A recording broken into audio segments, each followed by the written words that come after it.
And now number third one is we have third one is imperative sentences. कौन से sentences है? Imperative sentences. ठीक है बेटा, आपको ये सभी sentences आने चाहिए. मैं आपको ये बता दूं कि जितने भी हमारे काइंड्स ऑफ सेंटेंसेस हैं, अगर हमें ये नहीं आएंगे तो हम पैसिवाइजेशन नहीं कर सकेंगे. हमें एक्टिव से पैसिव चेंज करती बार बहुत मुश्किल आने वाली है, क्योंकि वहाँ पर मैं आपको बताऊँगा कि आप इम्पेरेटिव सेंटेंसेस को ऐसे बदलिए. आप उस टाइम पूछोगे पहले ये तो बताओ इम्पेरेटिव सेंटेंस है क्या, बदलेंगे तो बाद में, ठीक है, चेंज तो बाद में करेंगे. तो नरेशन में भी यही होगा. नरेशन में when you are changing from direct to indirect और इनडायरेक्ट वाइस वर्सा, जो भी है इनडायरेक्ट टू डायरेक्ट, तो मैं आपको बोलूँगा कि इस सेंटेंस में ये रूल एप्लीकेबल होता है इम्पेरेटिव सेंटेंस में. तो आप बोलेंगे भैया मेरे पहले ये तो बता ये इम्पेरेटिव सेंटेंस है क्या. तो number third one is this one, imperative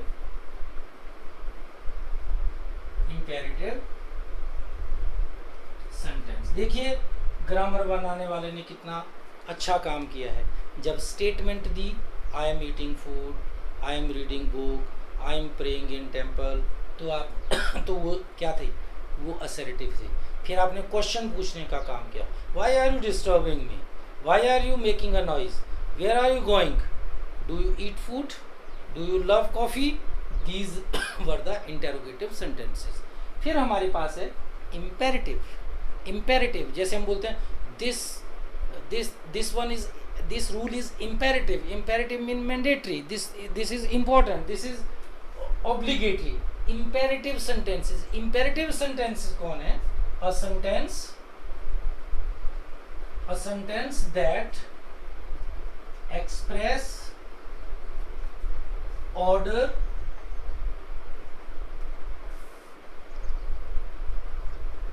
request, advice और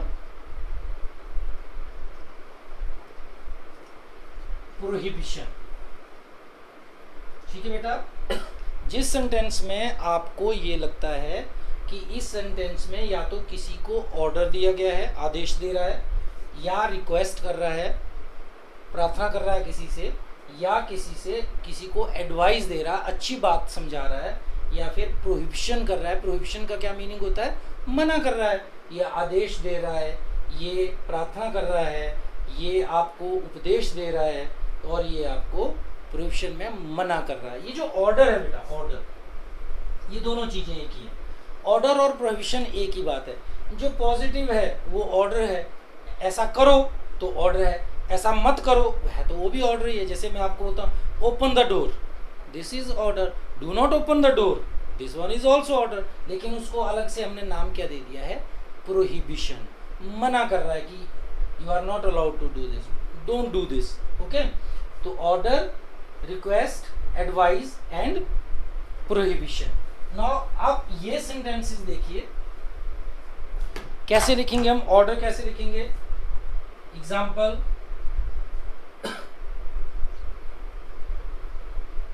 open your book at page 10.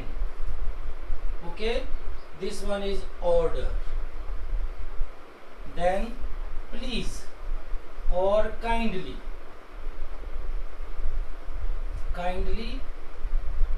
help me, this one is request. कहाँ से आपको मालूम पड़ा कि ये रिक्वेस्ट है?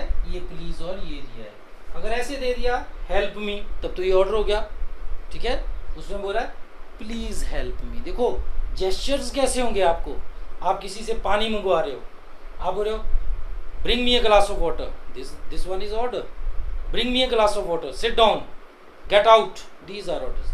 एक आप बोल रहे हो please bring me a glass of water, please bring me a glass of water. This one is, सिर्फ एक प्लीज लगाने से ऑर्डर रिक्वेस्ट में चेंज हो गया. प्लीज काइंडली, प्लीज और kindly help me, this one is request. Respect your elders, ये एक अच्छी बात समझा रहा है। तो रिस्पेक्ट योर एल्डर्स क्या है? This one is advice. बेटा advice can be both positive और नेगेटिव। अच्छी बात जो है respect your elders advice, do not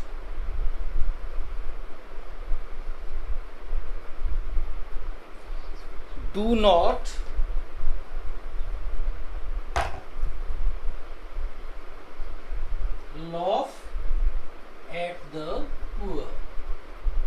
This one is also advice. Then we have do not pluck flowers. This one is prohibition.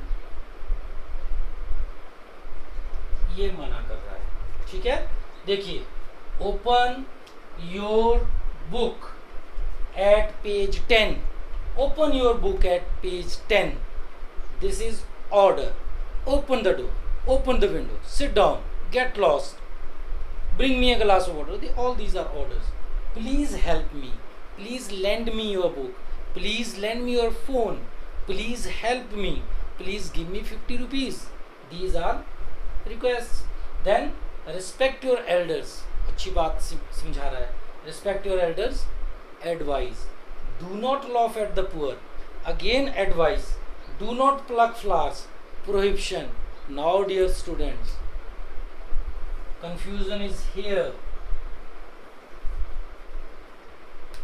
Why do not advise and why do not prohibition? आपको लगेगा कि ये क्या बात हुई। Do not क्या है? Do not advise है और do not ही क्या हो गया? Do not ही प्रोहिबिशन है। कि सर ये कैसे पता चलेगा कौन सी एडवाइस है कौन सी प्रोहिबिशन है? बेटा एडवाइस हर जगह एप्लीकेबल होगी। मेरे घर में भी वो एप्लीकेबल होगी, आपके घर में भी एप्लीकेबल होगी। प्रोहिबिशन जो है एक पर्टिकुलर एरिया में एप्लीकेबल है। कैसे? Do not laugh at the poor. आप मेरे घर आए हो, मेरे घर कोई गरीब आदमी आया और आप उसके ऊपर हंसे, मैंने कहा do not laugh at the poor, this one is my advice. आपने कहा अच्छा ठीक है, चलो मैं यहाँ नहीं हंसता हूँ, मैं सड़क पर उसके ऊपर हंसूंगा। ठीक है, चलो मैं सड़क पर नहीं हंसूंगा, मेरे घर गरीब आएगा तो मैं उससे हंसूंगा। No, do not laugh at the poor mean this one is applicable everywhere. You are not suppose to laugh at the poor wherever you come across a poor beggar, a poor person, वो कहीं भी। हाँ, do not plug flowers. अब मेरी flower beds के पास आए, फूलों को तोड़ने लगे। I love my flowers so much. मैंने कहा बेटा डू नॉट प्लक फ्लावर्स। ठीक है, हाँ आप ऐसे बोल सकते हैं, मुझे पूजा के लिए फूल चाहिए, ठीक है, आप मना कर रहे हो, मैं अपनी क्यारी से फूल तोड़ लेता हूँ, तो वहाँ पर वो एप्लीकेबल नहीं, क्योंकि आप अपने तोड़ सकते हो। ठीक है, आप कोई क्लास लगी है, आप बाहर शोर कर रहे हो और टीचर दरवाज़ा खोलते हैं और आपको बोलते हैं do not make a noise. वो क्या है? That is not advice, that is prohibition. आपको उन्होंने ये कहा do not make a noise, शोर मत करिए। कहाँ? वहां पर शोर मत करिए, he is being disturbed by you. ठीक है, तो आप क्या करोगे? आप वहां से चले जाओगे, मैदान में चले जाओगे, ग्राउंड में चले जाओगे, प्ले ग्राउंड में जाकर के आप खेलोगे भी, शोर भी करोगे। कोई पाप नहीं है शोर करना, शोर करना चाहिए। Whenever you are playing, मजा ही तब आएगा जब आप शोर करोगे। तो वहां पर वो एप्लीकेबल नहीं है, क्योंकि वहां पर कोई रिस्ट्रिक्शन नहीं है। जैसे आपकी माँ आपको बोलती है do not smoke. Do not smoke क्या है? आप बोलेंगे चलो यार मम्मी बोल रही है डू नॉट स्मोक, ऐसा करो बाथरूम में पी लूंगा मैं। No, do not smoke mean that is advice. You are not suppose to, smoking is not good for health. ठीक है, you must avoid smoking. So do not smoke mean, हाँ एक बस का ड्राइवर आपको बोलता है do not smoke in the bus, that is not advice. वो एक पर्टिकुलर एरिया में आपको बोल रहा है do not smoke in the bus. Bus में नहीं पीनी है, बाहर उतर करके पी लेनी है, पब्लिक प्लेस में नहीं पीनी है, साइड में कहीं पी लेनी है। ठीक है, स्मोकिंग जोन बने हैं। तो do not smoke in the bus, that is prohibition. Do not smoke, that is advice. Do not plug flowers, that is prohibition. Do not make a noise, that is prohibition. Do not laugh at the poor, that is advice. Do not smoke, again advice. Do not spit on the earth, do not spit on the road, this is advice. थूकना नहीं, कहीं भी नहीं थूकना है, चाहे यहाँ बोल दिया चाहे कहीं बोल दिया, तो वो ये आपके हो गए imperative sentences. Now students, if we look back to assertive and interrogative sentences, you will find out that assertive sentences began with subject. किससे शुरू हुए थे? सब्जेक्ट से शुरू हुए थे. कौन से? असर्टिव. और इंट्रोगेटिव कहाँ से शुरू हुए थे? या हेल्पिंग वर्ब से या WH फैमिली से, वो थे इंट्रोगेटिव. इसकी कंस्ट्रक्शन अलग है. जब भी सब्जेक्ट से शुरू हुए, फुल स्टॉप लग गया, तो आपको पता है ये असर्टिव है. हेल्पिंग वर्ब आ गई, क्वेश्चन मार्क आ गई, ये जो कड़छी बनी है कड़छी, ठीक है, ये प्रश्नवाचक चिन्ह जिसको आप बोलते हो, interrogative, sign of interrogation, this is interrogative sentence. Then students, अब इंपेरेटिव सेंटेंस को कैसे पहचानोगे? देखो, imperative sentences always begin with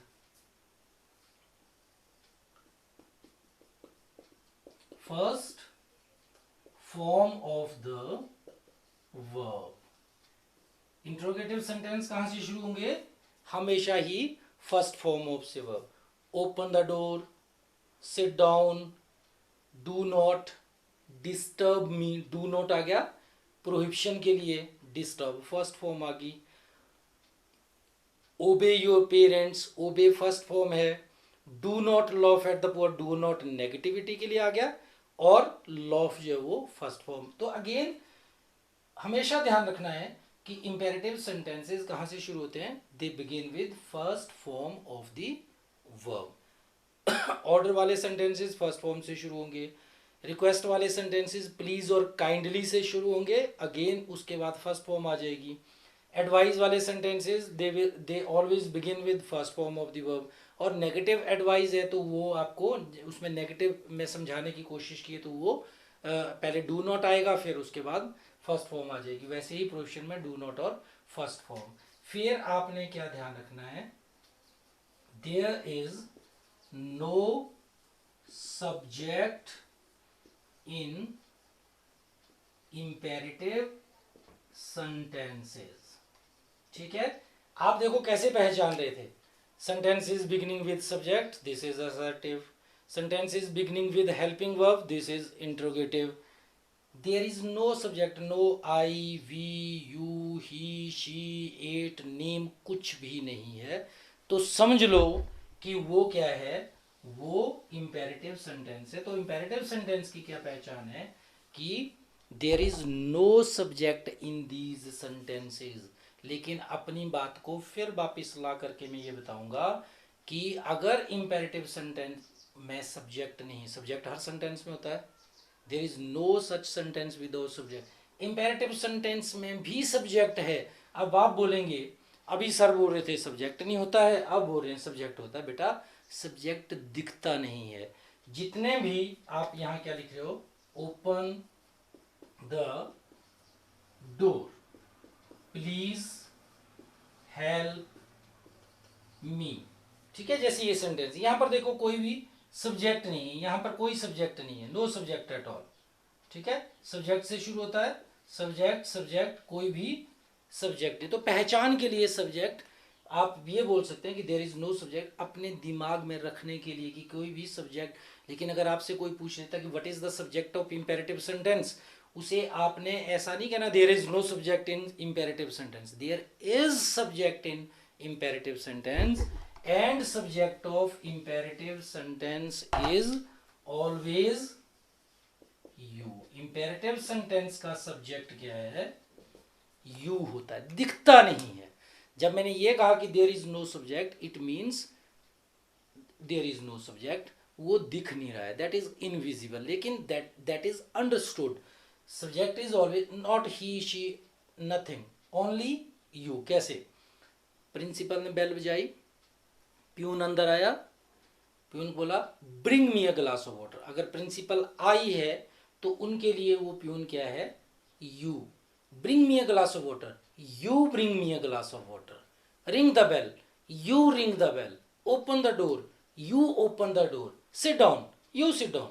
सामने वाला जिसको आप ऑर्डर दे रहे हो, जिसको आप बोल रहे हो please give me 100 rupees, please you give me 100 rupees. So you is not visible, that is understood, and subject of imperative sentence is always you. Okay students, subject is always you. Now we have fourth one is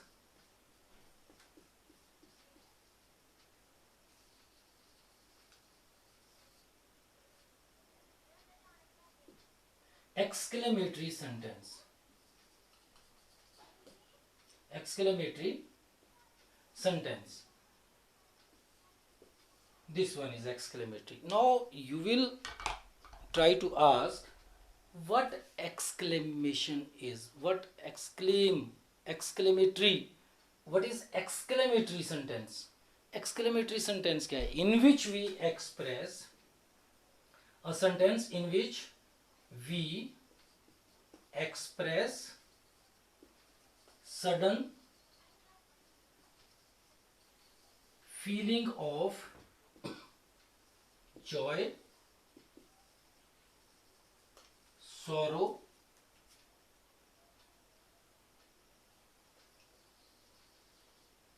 wonder,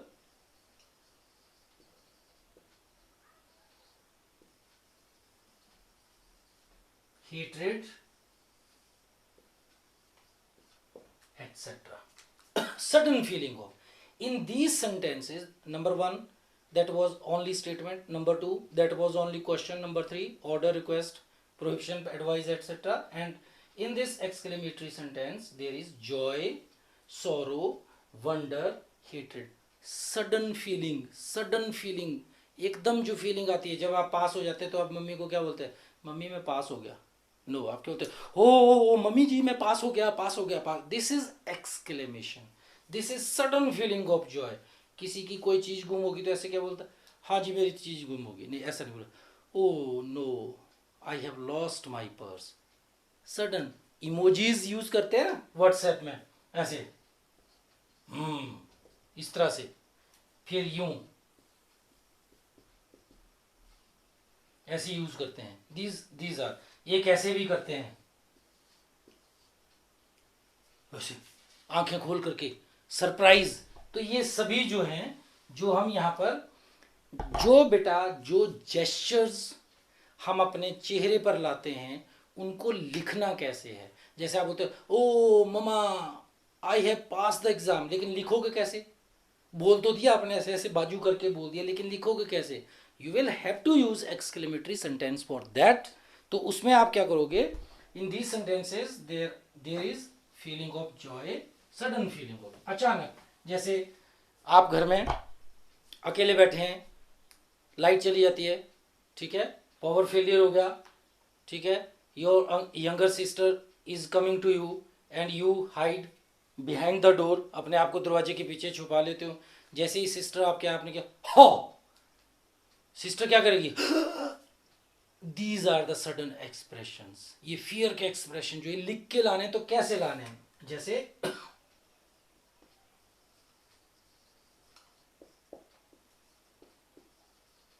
hurrah I pass the exam, I pass the exam, hurrah. This is feeling of joy.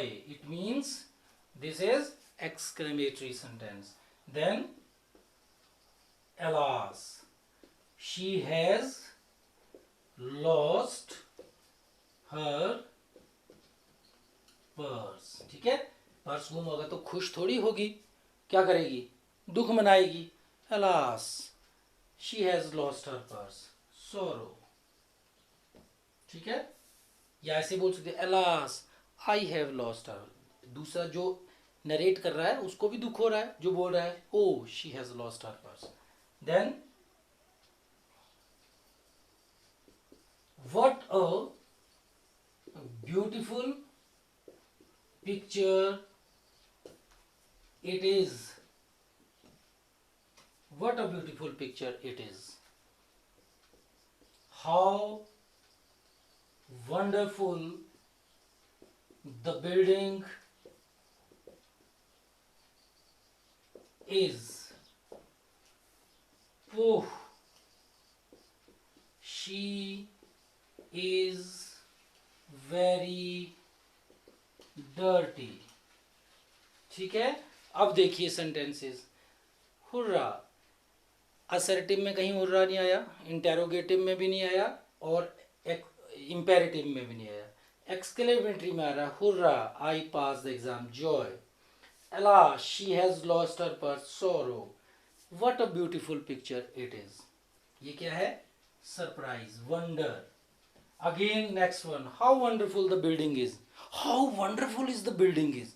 How beautiful is the picture. These are expressing surprise.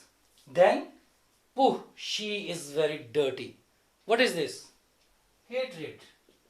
When you dislike something, you will shrink your nose. छी, कितना गंदा है. छी, how dirty he is. Puh, छी, she is very dirty. These are exclamatory sentences. Again, assertive sentences begin with subject. Interrogative sentence begins with helping verb or interrogative adverbs and pronouns. Then imperative sentences begin with first form of the verb and exclamatory sentences. देखिए, अगर ये word नहीं होगा तो क्या हो जाएगा? I passed the exam. I passed the exam. Simple statement. This is assertive sentence. I passed the exam. एक ही वर्ड ने इसको एक्सक्लेमेटरी बना दिया. किसने? हुर्रा. इन वर्ड्स को क्या बोलते हैं? इन वर्ड्स को बोलते हैं interjections. The word, single word that expresses sudden feeling of Joy, sorrow, wonder, hatred is known as interjection. One word, only one word. The whole sentence is exclamatory sentence. This one is this, alas, this, pooh. These are interjections. What and how are also doing the function of interjection. These are the interjections. जैसे interjection क्या है? एक आपको एक lesson में मैं parts of speech करवाऊंगा. Noun, pronouns, adjective, preposition, conjunction, interjection. ठीक है, ये सभी वर्ब, ये भी उसमें से ये इंटरजेक्शन. सिंगल वर्ड है हुर्रा. तो एक्सक्लेमेटरी सेंटेंसेस कैसे बनेंगे? You use interjection to show sudden feeling of. Joy के लिए हुर्रा यूज करेंगे और सॉरो के लिए अलास यूज करेंगे और इसके लिए वर्ट यूज करेंगे और हेट्रेड के लिए पुह यूज करें. या आप ये भी करते हैं, देखो ये वाओ, ऐसे वाओ. आजकल व्हाट्सएप में आप बोलते हैं आई हैव स्कोर्ड 99% मार्क्स. दूसरे वाला कुछ नहीं बोलेगा, इमोजीज भेज देगा. Wow, enough. आपकी एक्सप्रेशन उसने क्लियर कर दे कि you are surprised, you are wondered. Okay, तो दीज सेंटेंसेस. अब इसकी क्या पहचान है? एक्सक्लेमेटरी सेंटेंसेस स्टूडेंट्स कैसे बनेंगे? Number 1, use of interjection. Interjections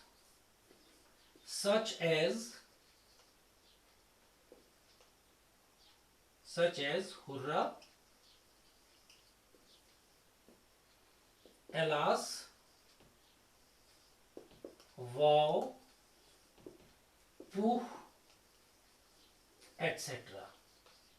ठीक है, interjection such as hurrah, alas, wow, pooh etcetera are used in these sentences. यहां से बिगिन होंगे. Number 2, sign of exclamation. This is sign of exclamation. Sign of exclamation is used where either after an interjection or at the end of a sentence कैसे करेंगे? एक तो क्या, ये alas व पू हुर्रा यूज करेंगे इन सेंटेंसेस में। दूसरा, साइन ऑफ एक्सक्लेमेशन यूज करेंगे। कहाँ? If we have got these words hurrah, alas, wow, pooh, तो इनके बाद जैसे मैंने आपको लिखा था hurrah, sign of exclamation, I have pass the exam, तो इनके बाद साइन ऑफ एक्सक्लेमेशन। या अगर ये नहीं है तो हम क्या करेंगे, at the end of the sentence, जैसे व्हाट और हाउ में क्या करेंगे, what a beautiful picture it is, sign of exclamation, then that is also exclamatory sentence. तो स्टूडेंट्स, अब आपके माइंड में एक बात आ रही होगी कि इंटरोगेटिव सेंटेंस भी वर्ड से स्टार्ट हुआ और एक्सक्लेमेटरी सेंटेंस भी वंडर वाले सेंटेंसेस में वर्ड से स्टार्ट होता है। जैसे what are you eating, what a beautiful picture it is. Now what is the difference, my dear students? What are you eating? Interrogative sentence. Why? Sentence begins with interrogative pronoun और number 2 पर क्या है, helping verb। ये भी word से शुरू हो रहा है, लेकिन where is the helping verb? यहाँ होती helping verb अगर इंटरोगेटिव होता, लेकिन इसमें helping verb कहाँ है, ए चली गई इधर लास्ट में। What a beautiful picture it is, how wonderful the scene is, ठीक है। और number 2, we have got this sign of interrogation at the end of the sentence, we have got this sign of exclamation at the end of sentence। Difference है, what के बाद helping verb नहीं है, helping verb last में चलेगी, लेकिन हमारे पास पहचान का सबसे बड़ा जो अच्छा सा इजी सी चीज है वो क्या है, sign of exclamation। exclamation mean exclamatory sentence। okay beta, now fifth one, fifth sentence is, last one is optative, optative sentence। optative sentence क्या, देखिए कुछ ग्रामर में 4 ही सेंटेंसेस हैं, assertive, interrogative, imperative and exclamatory.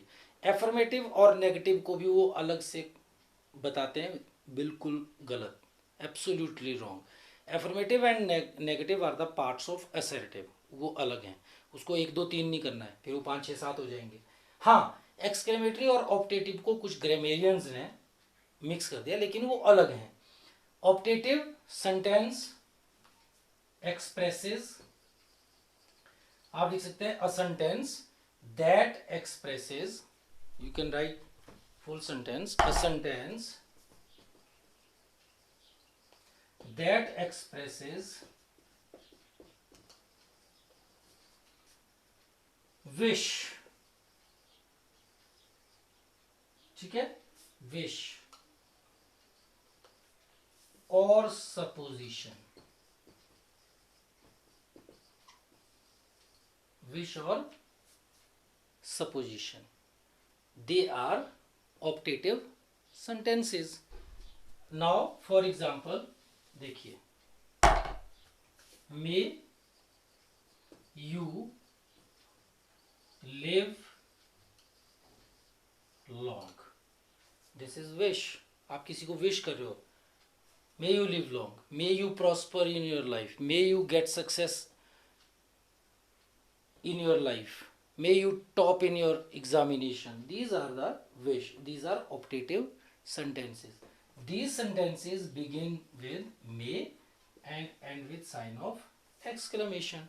अब may से तो interrogative sentence भी start होता है, लेकिन वहाँ पर interrogative sign भी है, sign of interrogation है। कैसे, may I come in sir, may I join you, may I read your book, may I use your phone, that is permission, you are asking for some permission, वो तो आप पूछ रहे हो, asking a question। लेकिन यहाँ पर आप पूछ थोड़ी रहे हो कि आपकी आयु लंबी हो, नहीं, may you live long, may you live long, ठीक है। या supposition, would that I were a king, would that I were a king, ये एक्सप्रेशन, ये जो होंगे, ये कौन सा एक्सप्रेशन जो आप हिंदी में क्या बोलते हो? काश, काश मैं राजा होता, काश मैं पक्षी होता तो उड़ करके अपनी माँ के पास चला जाता। ठीक है, आई वर अ किंग, इसमें वॉज नहीं आएगा, इस कंस्ट्रक्शन में always were, would that he were, would that she were, would that I were, okay, would that I were a king. किसी ने कहा कि आपको एक जोर का स्लैप लग गया और आपने स्लैप मारने वाले को 2 स्लैप्स मार दी। किसने? अरे भैया, गांधी जी ने कहा था अगर आपको कोई एक गाल पर थप्पड़ मारता है, दूसरी गाल उसकी ओर कर दो। तो आप बोलेंगे मैं गांधी जी थोड़ी हूँ। ठीक है, वुड दैट आई वर गांधी, काश मैं गांधी होता, तब इसको माफ कर देता। ठीक है, तो would that I were a king, these are the optative sentences. तो ये मे से शुरू होंगे और साइन ऑफ एक्सक्लेमेशन में होंगे, वुड दैट में भी साइन ऑफ एक्सक्लेमेशन लगेगा। तो हमने देखिए 5 kinds of sentences, assertive, interrogative, imperative, exclamatory and optative. Okay, one subject plus full stop, another one helping verb plus subject plus question mark, or W and H family. Okay, then we have first form of the verb, then object, then we have some interjection, hurrah, etc., interjection, sign of exclamation, then subject, then full stop. Okay, or what, how, ऐसे चला गया, helping verb last में, helping verb last में, sign of exclamation, and now this is, अब आप आराम से बोल सकते हो, what a beautiful picture it is, exclamatory sentence, do not disturb me, imperative sentence, alas I have lost my friend, exclamatory sentence, may you live long, optative sentence, I am going to cinema, that is assertive sentence, I'm not working today, again assertive sentence, but which one? Negative. I'm working today, this is affirmative. So sentences and their kinds are complete. I hope you enjoyed this lesson. You please subscribe my channel so that you may get information about next videos. Thank you, keep learning, be happy.